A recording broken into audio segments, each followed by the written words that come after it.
बच्चों, आपने जो पूरी एक टेबल बनाई है in the increasing order of standard reduction potential, तो उस टेबल में जो सबसे ऊपर होगा उसका रिडक्शन पोटेंशियल जो है वो सबसे कम होगा, और जो सबसे नीचे होगा उसका रिडक्शन पोटेंशियल सबसे हाई होगा, क्योंकि आपने एक इंक्रीजिंग ऑर्डर में अरेंज कर दिया। तो अगर आपको वो ऑर्डर, तो उस ऑर्डर की हेल्प से, उस ऑर्डर की हेल्प से आप किन्हीं दो इलेक्ट्रोड के बारे में कह सकते हो कि it is a good oxidising agent और नॉट कंपैरेटिवली। जिसका स्टैंडर्ड रिडक्शन पोटेंशियल ज्यादा हुआ वो ज्यादा अच्छा ऑक्सीडाइजिंग एजेंट कहलाएगा। लर्न नहीं करा रहा हूं मैं, पूरी आपको एक सीरीज बताऊंगा। ये जो पूरी इलेक्ट्रोकेमिकल सीरीज बनी है on the basis of standard reduction potential, इसके लिए एक ट्रिक भी है, और हर एक का एक कोई ना कोई पोटेंशियल भी होता है, पर वो पोटेंशियल जो है हमें लर्न भी नहीं करना है। मैंने कहा था ये आपको हमेशा क्वेश्चन में गिवन होगा, क्योंकि बहुत सारे हैं, कम से कम 25-30 के आसपास है, तो हर एक का पोटेंशियल अभी याद करना कोई जरूरी नहीं है, क्योंकि एक्सपेरिमेंटली वो निकाला गया है। दूसरी बात,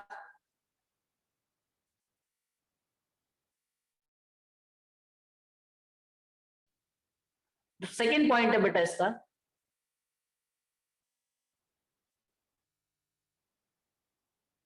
कि जिसका एसआरपी यानी कि स्टैंडर्ड रिडक्शन पोटेंशियल कम होगा तो उसके बेटा ऑक्सीडेशन की टेंडेंसी ज्यादा होगी।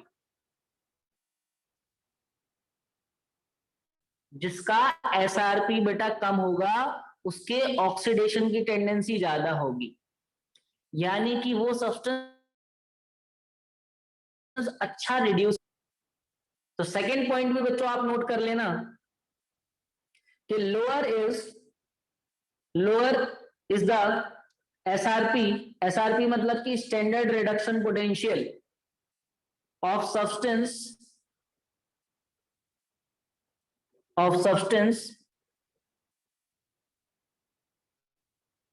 हायर विल बी या more will B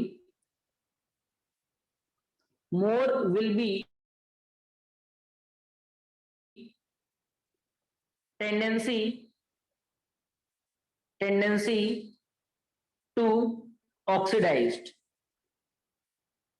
and hence substance will be a stronger reducing agent, stronger reducing agent, stronger reducing agent। तो बच्चों कि जब मैंने इलेक्ट्रोकेमिकल सीरीज हेडिंग लिखवाई थी तो पूरी डिटेल लिखवा रहा था, तो मैंने कहा था कि सबसे ऊपर है लिथियम और सबसे नीचे है फ्लोरीन F2। तो लिथियम जो है वो स्ट्रॉन्गेस्ट रिड्यूसिंग एजेंट होगा। क्यों? क्योंकि इसका सबसे कम क्या है, एसआरपी रिडक्शन पोटेंशियल इसका सबसे कम है। तो बेटा लिथियम जो है, लिथियम आप कहोगे कि स्ट्रॉन्गेस्ट रिड्यूसिंग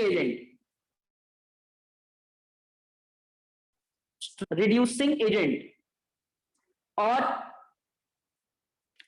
फ्लोरीन जो है वो स्ट्रॉन्गेस्ट ऑक्सीडाइजिंग एजेंट होगा, स्ट्रॉन्गेस्ट ऑक्सीडाइजिंग एजेंट होगा। तो सबसे पहले तो बेटा आप कंपेयर कर सकते हो कि कौन अच्छा रिड्यूसिंग एजेंट है और कौन अच्छा ऑक्सीडाइजिंग एजेंट है।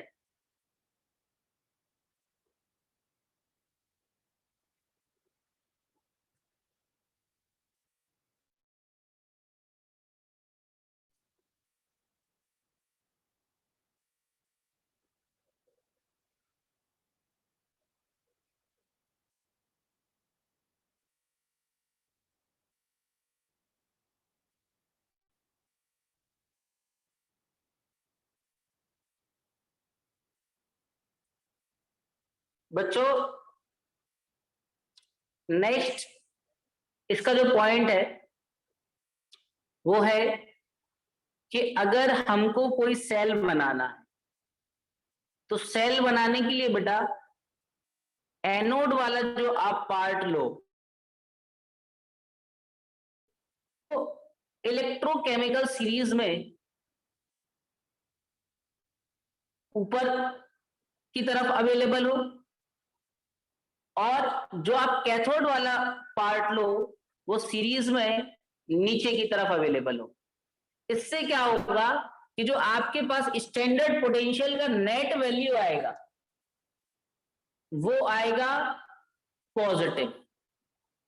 अगर ये वैल्यू 0 या नेगेटिव हो जाता है तो सेल आपका वर्क नहीं करेगा। इलेक्ट्रोकेमिकल सीरीज की हेल्प से आप ये भी पता कर सकते हो कि कोई सेल जो आपने कंस्ट्रक्ट किया है वो वर्क कर भी पाएगा या नहीं कर पाएगा बाय सीइंग देयर इलेक्ट्रोड। अगर आपने ऐसे इलेक्ट्रोड सिलेक्ट कर लिए जो कि हाइड्रोजन से ऊपर के थे, दोनों के दोनों हाइड्रोजन के ऊपर के थे, तो बेटा दोनों का जो आपके पास नेट पोटेंशियल आने वाला है। आर्यन क्या कह रहे हो बेटा? सर ये बोल रहा हूँ कि जो हमारे पास इलेक्ट्रोकेमिकल सीरीज है, हाँ आपने बोला ऐसा एनोड लेना है हम लोगों को जो जो इलेक्ट्रोकेमिकल सीरीज में हाईएस्ट मतलब ऊपर हो, है ना ऊपर सर? हो। हाँ क्योंकि तो आपको क्या कराना है वहां इलेक्ट्रोकेमिकल पर। सीरीज जो एनोड, हाँ हाँ हाँ बोलो क्योंकि वहां पे बोलो सर हम बोलो। लोगों को, ऑक्सीडेशन कराना है। हाँ तो जो इलेक्ट्रोकेमिकल सीरीज, हाँ एनोड की अलग होगी और कैथोड की अलग अलग होगी क्या सर? नहीं नहीं नहीं, इलेक्ट्रोकेमिकल सीरीज एनोड कैथोड के लिए अलग अलग नहीं है। इलेक्ट्रोकेमिकल सीरीज तो एक पूरी सीरीज है जिसमें आपने हर एक इलेक्ट्रोड का पोटेंशियल कैलकुलेट किया, मे बी ऑक्सीडेशन और अच्छा अच्छा। रिडक्शन, बट आपने सबको स्टैंडर्ड रिडक्शन पोटेंशियल के टर्म में कन्वर्ट करके एक ऑर्डर में अरेंज कर दिया। तो अब ये जो ऑर्डर अरेंज हुआ है एक पूरी टेबल, जैसे पीरियोडिक टेबल आपने बना ली थी पूरे एलिमेंट्स को, आपने एक ऑर्डर ब्लॉक के हो गए, ये पी ब्लॉक के हो गए, डी ब्लॉक के हो गए, तो उन एलिमेंट को जब आप पूरा स्टडी करते हो तो एक बार एस ब्लॉक की पूरी प्रॉपर्टी एक साथ पढ़ लेते हो, फिर पी ब्लॉक की प्रॉपर्टीज आप जनरली एक साथ पढ़ लेते हो, डी ब्लॉक की प्रॉपर्टी आप एक साथ पढ़ लेते हो। तो वो आपने एक टेबल में अरेंज करके उनको स्टडी करने के लिए, इजी वे में स्टडी करने के लिए आपने एक टेबल बना दी। और इसी तरीके से बेटा आप जब इलेक्ट्रोकेमिकल सीरीज में क्या किया आपने, कैसे बनाई कि आपने सभी जितने इलेक्ट्रोड्स की पॉसिबिलिटी थी, lithium, zinc, iron, copper, silver, many more, आपने सभी के स्टैंडर्ड पोटेंशियल निकाले with the help of standard hydrogen electrode. जो वो निकाल लिए फिर आपने क्या किया, चेक किया कि किसका ऑक्सीडेशन निकला और किसका रिडक्शन निकला, क्योंकि एक का रिडक्शन निकल सकता है या ऑक्सीडेशन, दो ही पॉसिबिलिटी है। जब आप स्टैंडर्ड पोटेंशियल किसी पर्टिकुलर का आप निकाल रहे होगे तो दो पॉसिबिलिटीज बनती है, या ऑक्सीडेशन निकलता है या रिडक्शन। तो आपने क्या किया कि रिडक्शन वाला कन्वर्ट कर दिया, सपोज किसी का ऑक्सीडेशन भी आया, आपने उसको माइनस से मल्टीप्लाई करके रिडक्शन में कन्वर्ट कर लिया। तो जैसे ही आपके पास के आगे जितने भी, आपने उनको एक ऑर्डर में अरेंज करके लिख दिया, और जैसे ही आपने एक ऑर्डर बनाया इंक्रीजिंग ऑर्डर, तो इससे आपके पास क्या बन गई, इलेक्ट्रोकेमिकल सीरीज। अब वो इलेक्ट्रोकेमिकल सीरीज बनी है तो वो हमें क्या क्या हेल्प कर सकती है, यानी कि जो आपने एक सीरीज खुद से एक ऑर्डर अरेंज करके लिख लिया ऑन अ पेपर, वो सीरीज को आप कैसे कैसे यूज कर सकते हो अपने काम के लिए। जैसे मैंने बताया कि भाई किसी कोई भी आपके पास दो इलेक्ट्रोड है तो आप चेक करके बता सकते हो इनमें से अच्छा ऑक्सीडाइजिंग एजेंट या रिड्यूसिंग एजेंट कौन अच्छा होगा। गैल्वेनिक सेल या कोई सेल बना रहे हो तो सेल बनाने के लिए आपको स्टैंडर्ड पोटेंशियल चाहिए होगा पॉजिटिव।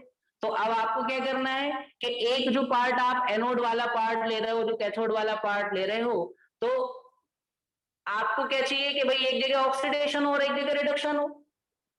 तो आप क्या करोगे भाई, एक आप हाइड्रोजन के ऊपर वाला इलेक्ट्रॉन उठा लो, क्योंकि वो नेगेटिव में होता है, वो नेगेटिव में है पर वहां पर ऑक्सीडेशन का प्रोसेस हो रहा होगा, और एक आप उठाओ ऐसा नीचे की तरफ से ताकि वो आपको एक पॉजिटिव वैल्यू दे, तो नेट जो आपका रिजल्ट निकल कर के आए वो पॉजिटिव आ जाए। भाई रियलिटी में तो ये जो लिखे हुए हैं, जैसे अगर मैं बात करूं, अभी थर्ड पॉइंट लिखाऊंगा, अभी अगर मैं बात करूं थर्ड पॉइंट की, तो मैं आपसे क्या कह रहा हूं कि आपको जो एनोड सेलेक्ट करना है वो सिलेक्ट आप कहां से करें, हायर अप वाले पॉइंट से। हायर अप का मतलब क्या होता है, हाइड्रोजन के जस्ट ऊपर। भाई ऐसे कोई टेबल बनी हुई है जिसमें एक लिथियम है, फिर लिखा हुआ है जिंक है, फिर आयरन, ऐसे लिखी हुई होगी पूरी टेबल, फिर नीचे कहीं पर हाइड्रोजन मिलेगा, फिर हाइड्रोजन के नीचे आपको लास्ट में फ्लोरीन मिल जाएगा। तो यहाँ पोटेंशियल आता है 0 और इन सबका आ रहा होगा नेगेटिव, और इन सबका आ रहा होगा पॉजिटिव। ये जो नेगेटिव आपके पास वैल्यू आ रहा है, और जैसे जैसे आप बढ़ते गए हो आगे, तो हमें तो पता है कि जिंक क्या कराता है भाई, ऑक्सीडेशन कराता है। हमने इसको रिडक्शन के फॉर्म में लिखा हुआ है। ऊपर वाले जो भी आए हैं ये आपके पास, ये सब ऑक्सीडेशन वाले होते हैं। ये सब क्या होते हैं आपके पास, ऑक्सीडेशन सर वाले होंगे। ऑक्सीडेशन, सर ऑक्सीडेशन वाले हो रहे हैं, फिर आप कह रहे हैं रिडक्शन के फॉर्म में लिखा, ये समझ में नहीं आ रहा ये क्या बोल रहे हैं आप। अरे बेटा मान लो कि जिंक का आपने ऑक्सीडेशन करा दिया, इसने 2 ठीक इलेक्ट्रॉन है का सर। लॉस कर दिया जिंक ने, Zn+2, तो आप इसको के बाद ऑक्सीडेशन पोटेंशियल आ गया। बट आप जो टेबल बना रहे हो वो किसी एक के मैनर में बना रहे हो, या रिडक्शन या ऑक्सीडेशन, तो आप क्या कर दो, इसको उल्टा लिख दो बस। Zn+2 ने 2 इलेक्ट्रॉन्स को गेन कर लिया और Zn में कन्वर्ट हो गया, तो इसका अगर ऑक्सीडेशन पोटेंशियल x था तो आपने -x लिख दिया। समझे? अच्छा, मतलब बनाएंगे इन तो एक ही के रियलिटी में, क्या या हो रहा तो था, जिंक के साथ इन रियलिटी क्या हो रहा था, ऑक्सीडेशन। बट जब आपने हाँ। टेबल बनाई तो आपने कहा नहीं, हम तो एक ही टर्म लेके चल रहे हैं, दैट इज रिडक्शन पोटेंशियल, तो आपने उल्टा कर दिया रिएक्शन को। आप उल्टा मान के चल रहे हो, अगर इसका x -x लेके चले, फिर आपने एक पूरी टेबल बना ली। तो टेबल जब बनाई तो उसका जो थर्ड एप्लीकेशन है वो आपको ये हेल्प कर रहा है कि जब आप एनोड और कैथोड अपने सिलेक्ट करने वाले हो किसी सेल को बनाने के लिए, तो आप एक हायर अप यानी कि हाइड्रोजन के ऊपर वाला जो पार्ट है वो आप एनोड की तरह सिलेक्ट कर लो, और जो कैथोड वाला पार्ट है वो आप हाइड्रोजन के नीचे वाला सिलेक्ट कर लो। क्योंकि ये वाले जो बेटा आपके पास ये क्या कराने जा रहा है भाई, ये भले ही आपके पास किस फॉर्मेट में लिखा हुआ होगा रिड्यूसिंग के, बट आप उसको जैसे ऑक्सीडेशन में लोगे तो आप माइनस की जगह क्या ले लोगे,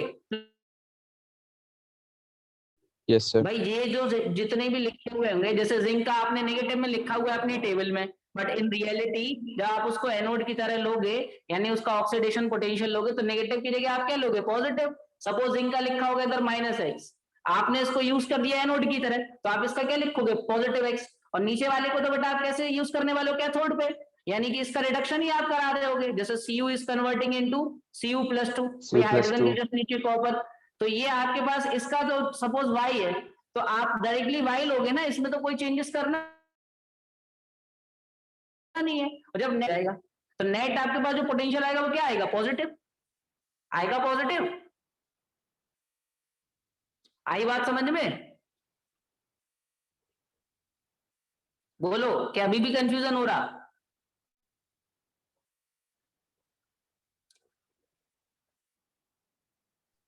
सर एनोड हम लोग लेंगे सर जिंक वाला, ऊपर से हाइड्रोजन के एनोड हम ऊपर, लोग और लेंगे ऊपर वाला पार्ट, लेंगे ऊपर वाला पार्ट लेंगे। ठीक है। तो अच्छा, जैसे हम लोगों ने अगर Zn जो है हमारे पास, जिंक हाइड्रोजन से और ऊपर जाते जा रहे हैं, तो हमारे पास जो उसकी ऑक्सीडेशन करेगा वो, तो वो ज्यादा उसमें करेगा, मतलब लेवल में, है ना सर। हाँ अच्छा, और अगर जैसे हम लोगों ने कम ऑक्सीडेशन वाला लिया कोई मेटल, और हमने सर ज्यादा सपोज सपोज आपने क्या किया, देखो आपने ये कर दिया, आपका मन ये हुआ कि नहीं हम तो सर की बात नहीं मानेंगे, हम तो ये करेंगे कि हाइड्रोजन के नीचे एक लिखा हुआ है कॉपर, एक लिखा हुआ है सिल्वर, और इसका पोटेंशियल लिखा हुआ है x और इसका लिखा हुआ है y, दोनों पॉजिटिव में लिखे हैं, और हमने इसको मान लिया एनोड, और इसको हम लोग वर्क कराएंगे एज अ कैथोड की तरह। तो जब बेटा आप एनोड की तरह यूज करोगे तो आपको x नहीं, क्योंकि ये तो रिडक्शन पोटेंशियल था, और एनोड पे आपको चाहिए क्या, ऑक्सीडेशन पोटेंशियल, तो ये प्लस से क्या हो जाएगा, -x। ये किससे क्या हो जाएगा, ये प्लस से, ये तो प्लस का एज इट इज रहेगा। तो अब जब आप नेट नेट निकालोगे तो -x + y करोगे, तो आपके पास पोटेंशियल क्या आ जाएगा, कंपैरेटिवली कम हो जाएगा। अगर ये दोनों +x और +y होते तब आपके पास ज्यादा वैल्यू मिलता है ई नोड का, और जितना ज्यादा ई नोड का वैल्यू होगा उतनी ज्यादा आपका सेल वर्क कर सकता है। समझे? हाँ सर। Yes sir. तो बेसिकली कहने का पर्पस ये है कि ये आपको दोनों इलेक्ट्रोड को सिलेक्ट करने में भी हेल्प कर रही है कि आपका कोई सेल कितना अच्छा वर्क कर सकता है, वो आप इलेक्ट्रोकेमिकल सीरीज के अकॉर्डिंग, जैसे सबसे ऊपर वाला कौन है, लिथियम है, सबसे नीचे वाला फ्लोरीन है, इससे जो सेल बनेगा सबसे बेस्ट सेल बनेगा, क्योंकि इसका पोटेंशियल जो है सबसे ज्यादा मिलेगा। भाई लिथियम का अगर देखा जाए तो लिथियम का जो पोटेंशियल है वो रियलिटी में होता है -3.05 रिडक्शन पोटेंशियल, बट जब आप इसको एज ऑक्सीडेशन की तरह वर्क करा दोगे तो आपको मिल जाएगा प्लस का 3.05, जस्ट बहुत काफी ज्यादा मिल गया। और फ्लोरीन का बेटा जो है वो होता है +2.87 की तरह, यानी कैथोड की तरह यूज कराओगे तो आप डायरेक्टली +2.87 लोगे, तो बेटा ये आपके पास 5.9 के समथिंग पहुंच जाएगा, यानी पोटेंशियल आपका बहुत ज्यादा मिल गया। तो पर्पस ये है कि ई नॉट का जो वैल्यू हम लोग निकालने वाले हैं वो हमें ज्यादा से ज्यादा पॉजिटिव में मिल जाए, और उसको सिलेक्ट तो करने सर का बेस्ट वे क्या है। हाँ बेटा। तो फिर हमारे पास तो दोनों कैथोड हो गए ना, तो प्लस प्लस में आ रहे, तो फिर सेल वर्क कैसे करेगा जी, समझ में नहीं आ रहा। अरे बेवकूफ लड़के, ये सारे रिडक्शन पोटेंशियल के फॉर्म में, अगर जब आप हम इसको इसको एज ऑक्सीडेशन में ऑक्सीडेट, कन्वर्ट कर देंगे अब माइनस को आप कन्वर्ट कर दोगे तो प्लस में हो जाएगा ना भाई। कोई अगर रिडक्शन पोटेंशियल है उसमें -1 से मल्टीप्लाई कराओगे it will be oxidation potential, तो एक वर्क करेगा एज ऑक्सीडेशन, दूसरा आप एज इट इज ले रहे हो रिडक्शन की तरह ही। तुम समझ नहीं पा रहे, कंफ्यूज हो रहे हो। चलो बाकी ठीक है बच्चों सर, को आप समझ में आ पढ़ाइए रहा आप। है। देख लो। और किसी बच्चे को कोई डाउट आ रहा है क्या? नहीं सर। इस पॉइंट पे इतना डिस्कशन वैसे होना नहीं चाहिए था, वेस्ट ऑफ टाइम हो गया वो तो। चलो कोई बात नहीं, लिखो third point, for a construction of cell, for a construction of cell